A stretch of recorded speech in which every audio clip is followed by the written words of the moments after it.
Hi എല്ലാവർക്കും. അപ്പോൾ ഇന്നത്തെ സ്പെഷ്യൽ കഞ്ഞിക്കുറുക്കൽ പക്കുവട എങ്ങനെ ഉണ്ടാക്കാമെന്ന് കാണാട്ടോ.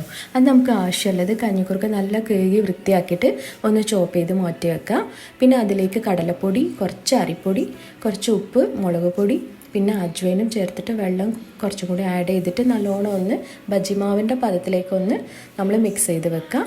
പിന്നെ എണ്ണ നല്ലോണം ചൂടായ ശേഷം നമ്മൾ കുറച്ച് ഇട്ടിട്ട് നമ്മൾ പൊരിച്ചെടുക്കാനുള്ളൂ. സ്പൂൺ കൊണ്ട് യൂസ് ചെയ്യാം കേട്ടോ. നല്ലോണം പൊരിച്ച് ഒരു ഗോൾഡൻ ബ്രൗൺ ആവുന്ന വരെ പൊരിച്ചെടുത്തിട്ട് നമുക്ക് ഈ സമയത്ത് എല്ലാവർക്കും തൊണ്ടവേദനയും ജലദോഷമൊക്കെ ഉള്ളതല്ലേ. അപ്പോൾ ഇങ്ങനെ ആകുമ്പോൾ കുട്ടികൾക്കും നമുക്കും എല്ലാവർക്കും നല്ലതാണ് ഹെൽത്തിന്.